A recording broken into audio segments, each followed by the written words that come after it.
Thank you guys for coming to my house. Yes. I really appreciate it. We're doing cribs, right? This is where all the action happens, right here. Can't wait It's to actually my bedroom. Can't wait to see your rides. Yeah. We actually were debating whether we could do the interview in the bathroom, which is probably as big as this room. Yeah. So Well, we made a lot of money on Funeral. there you go. It's our best album. Yeah. So, well, you know, since you made so much money, you can afford to make such an ambitious and personal record as Reflector, I think, which we've heard, you know, snippets. I heard the entire album during the listening session. I saw one of the shows at Salsa Tech, so getting like a good feeling of this record. Haven't lived with it yet, as you have. Yeah. But I'd like to start with the title, because it was the first piece of the puzzle, and the title and the title track. The idea of the Reflector, I was wondering where you were getting at with this. I mean, it's like on the most basic level, I kind of thought of it as like, you know, like I remember learning that the Beatles album Revolver was like about the LP, like the revolver. And the Reflector to me was a little bit kind of like the CD era, like kind of, because I was, you know, when I was 15, I went to the record store and bought the CDs with the big cardboard box, like right at the beginning of this kind of like weird end period of the music industry kind of thing. But you know, our band kind of came around when, you know, music videos weren't really happening so much. I mean, I know I'm talking too much music, but it was, you know, it was kind of like more reality TV, and it really feels like kind of this end of an era. So for us, it was kind of like as if we were making the last CD. What do you want to put on it? Yeah. So we couldn't decide, so we filled up 2 of them. Yeah. Yeah. I think that there's this interesting, throughout the song, it's a very interesting, you reflect on yourself also, on your career. It seems like a very personal song. You're talking about the band also in that song, and you talk about your meeting with Regine. So there's something very personal and also something bigger about this song. You put yourself, like it seems like, in the world of music also. It's an interesting theory. We'll leave it at that. But there is a personal aspect to the song. Or That's cool. okay, it's cool. So I'm glad it's personal for you. yeah. So it's gonna be my theory. It's gonna stay. There's also another very important theme. It's apparent on the cover. There are 2 songs that speak of the Greek myth of Orpheus and Eurydice. Yeah. And it's like 2-part songs that are back to back. And I like the idea of this like musician, this poet who has to go to hell to get his lover back. Yeah. So was that the central theme, or is Reflector the central theme of the album? I don't know that there's a central theme. I mean, there's a lot of, you know, when I write, I tend to think about ideas and the world I live in, and kind of just bounces around in my head. And so a lot of time the lyrics kind of speak to each other and kind of in surprising ways. I mean, I think the 2 Here Comes the Nighttime songs are probably the 2 most different songs on the album from each other.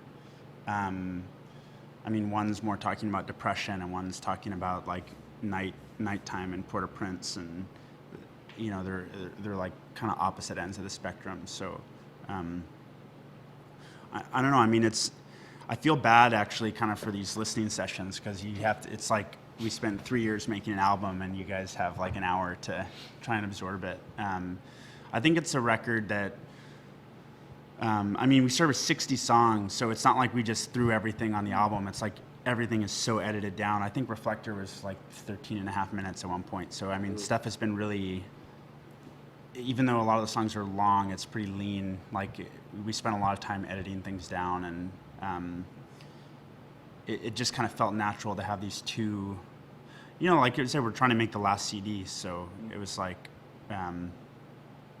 since it was we wanted to give the CD a nice farewell party. Yeah. You were speaking about the length of the songs, and some of the songs that were actually a lot longer. And it seems that and that was apparent when I saw you playing live, that you seem to get lost in the groove on this album more than ever. How do you know when to end a song like that? Because like a song like Reflector for me could last 14 minutes. Yeah, I mean, the first time we played Here Comes the Nighttime, we did actually some on the record. Some of the song is taken from a live performance. So we did this loft show kind of towards the end, and we ended up recording Reflector the next day. Parts of Here Comes the Nighttime are from that performance. Like there were parts of Normal Person.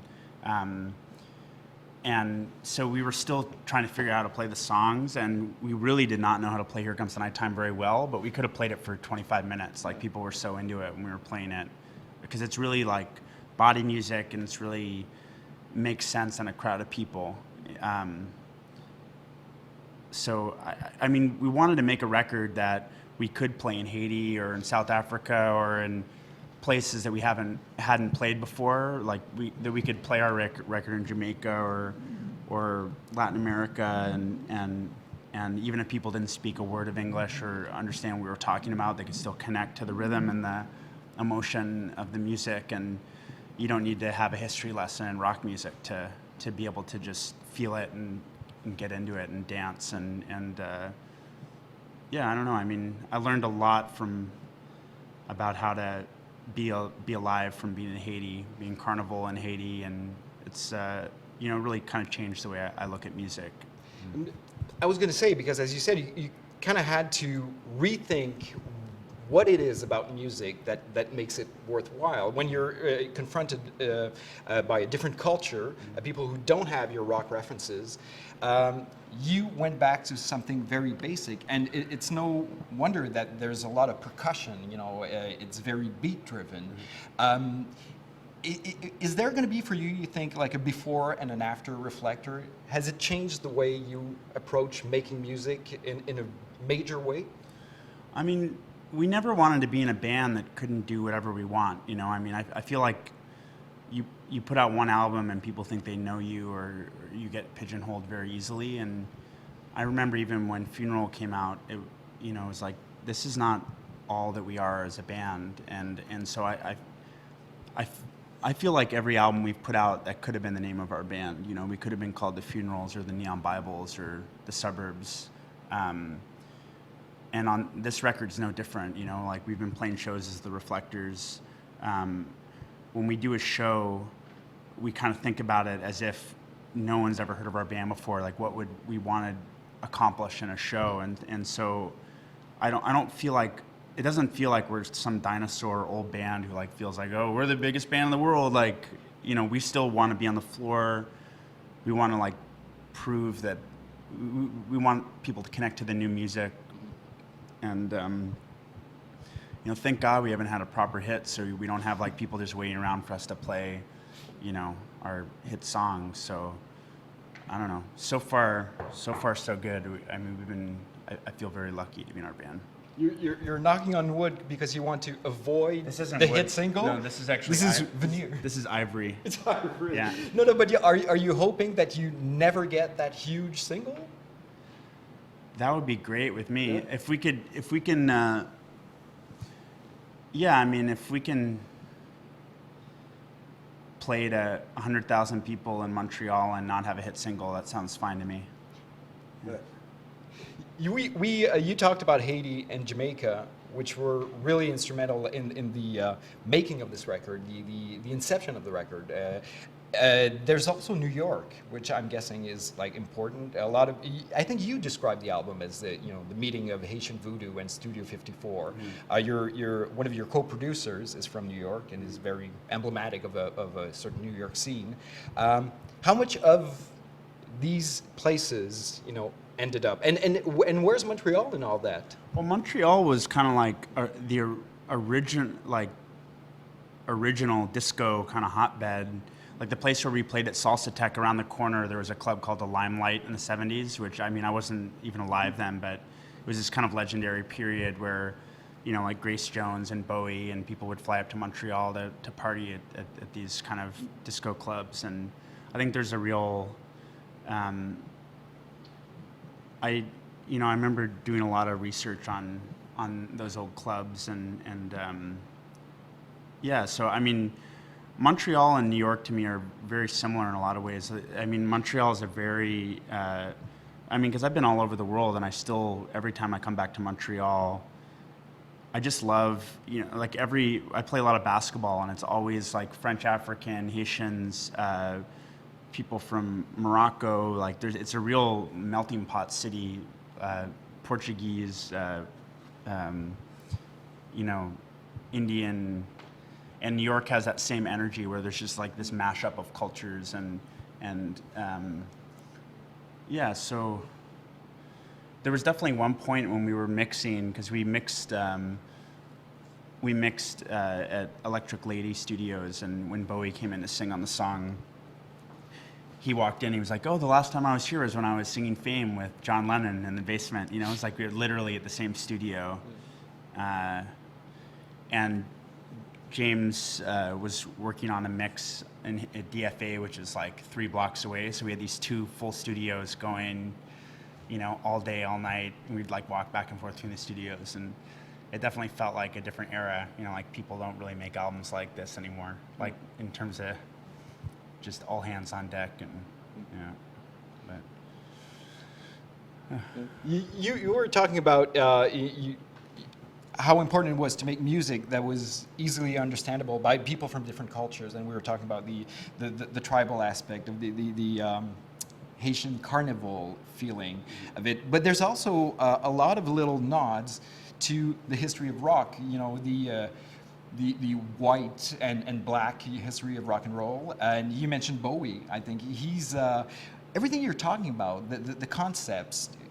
It seems that it's something that he was also very heavily into in his own career, and having him on the album is, you know, kind of like, you know, closing the circle, it seems. I mean, I think I mean, that's the point of making music in 2013. You have all this reference to draw on, and you know, it's for all the lack of purity of early rock and roll, you know, the fact that we could have a song on this record that sounds like The Cure mixed with Jamaican dance hall, mixed with Haitian rah-rah, could only happen now, kind of. Like, I don't think that kind of cross-pollination, you know, that didn't happen in the 90s. I mean, it didn't happen when I was a kid. It was like you liked grunge or you liked dance music, or the idea that you could like grunge and dance music would be like really bizarre, which I don't think that today it is bizarre in any way. I think people can like a cheesy 90s song and like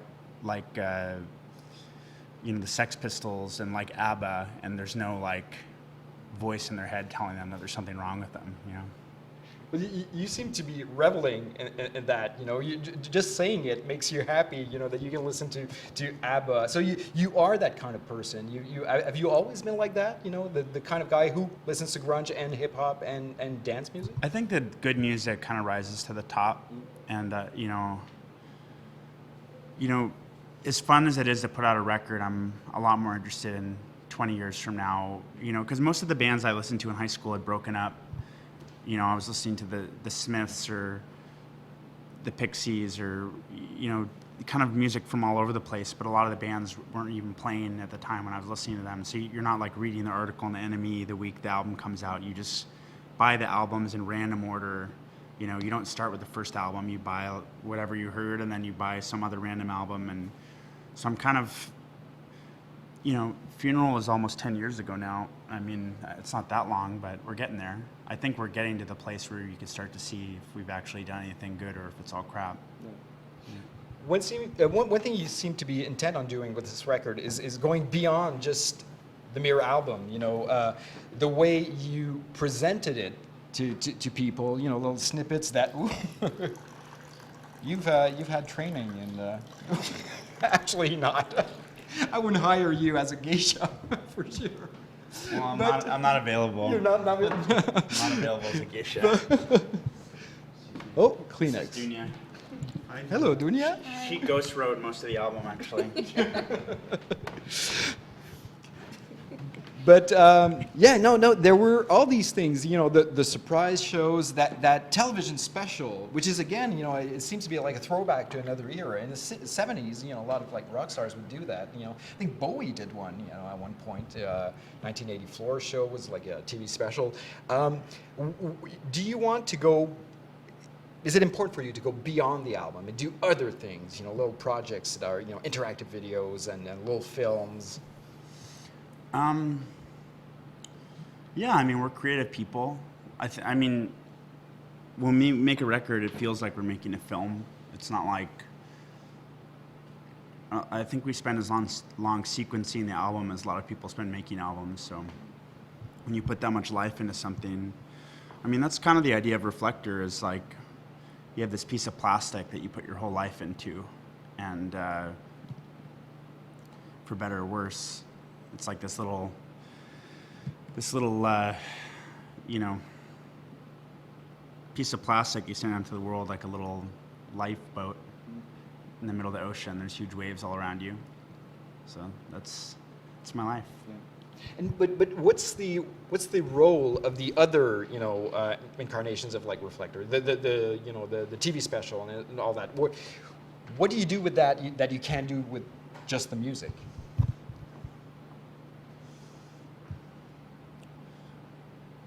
I mean, if you're eating food, you don't like stop using your eyes or your nose or your ears, or, you know, it's all part of the same deal. It's all part of being alive. What do you want to do for the live version of this? Because the live version so far have been like very intimate, you know, shows, secret shows. When this gets to a big stage, is there like a Reflector themed scenography? Is there something big planned with this? It's a good idea. I'll look into that. No, but is there like I mean, we don't prefer, I mean, we love playing on the floor, playing small intimate shows, but we've also, at this stage, there was a while where we felt weird about playing bigger shows, but we really enjoy it. Like we've had equally good shows that are big and small.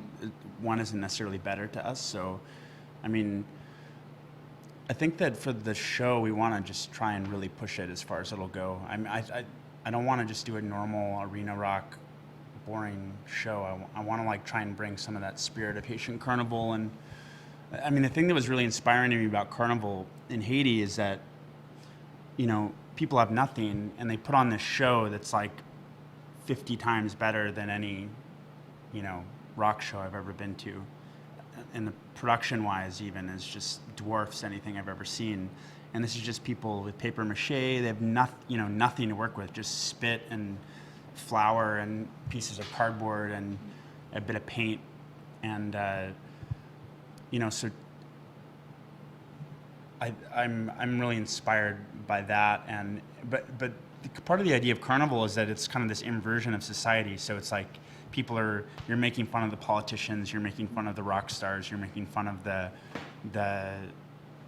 people on the top, and so all of society, it's kind of flipped upside down. And for that to work, it's kind of on the audience, because the audience is the performer. And so I think that we have really an amazing fan base. I think we've been really lucky, where most of the people come to our shows you could have a conversation with and hang out with for the most part. And I really hope that people kind of get into the spirit of that, and we can, because whenever you do a show, you're kind of asking people to meet you halfway. You know, you're kind of like, okay, guys, we can only do so much. If you meet us here, then we could do something really cool together.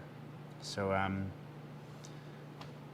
it's up to you. It's only as fun as you want it to be. Yeah. Well, so far the fans are digging it. You know, they've been to the shows. They dressed up in costume. So who knows? Maybe this will catch on. It's going to be bigger. Apparently, I think we have to. 2 minutes. 2 minutes. So we're almost done. The torture is nearing its end, and we haven't decided on the fate of the world yet. You know, there's so many things we could talk about this album. We didn't get to talk a lot about James Murphy, what he did to this album. A lot of people who have heard snippets of the album say you can instantly say that this guy had an impact on the way Arcade Fire works. I mean, we knew going into it, we were joking about everything that people were going to think that James contributed to the album. It's like, oh, there's congas, like, you know, when we were like recording with Haitians like 2.5 years before we even talked to James. But we kind of knew, both of us knew getting into it that people were going to, you know, it makes, whatever. If it's fun for people to think that they know how albums are made, that's cool. But people generally super don't know how albums are made.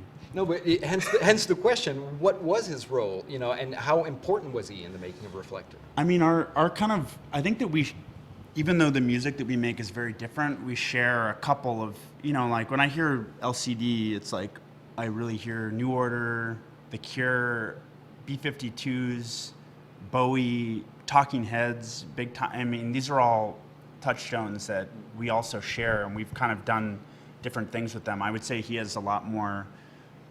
The thing that's amazing about James is that he was a front of house guy for punk bands, you know, and so his background before he started doing more dance music was he was like just doing front of house, you know, and kind of touring around and ringing out PAs. And when you see LCD play, he was always like back at the console, you know, like he's very technical and so it's a cool combination. Someone who understands songs and songwriting, but also understands the technical side. But, yeah.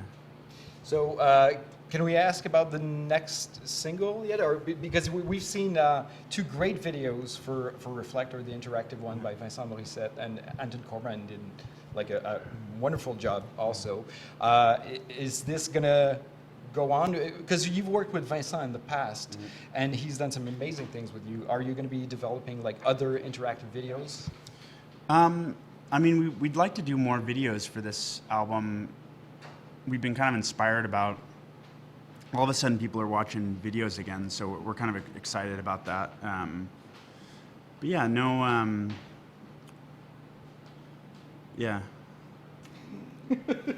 To be continued. There will be other projects. I think we're going to just wrap it all up on the 29th. Yeah. I mean, we did the CD, so I think we're going to pack it in.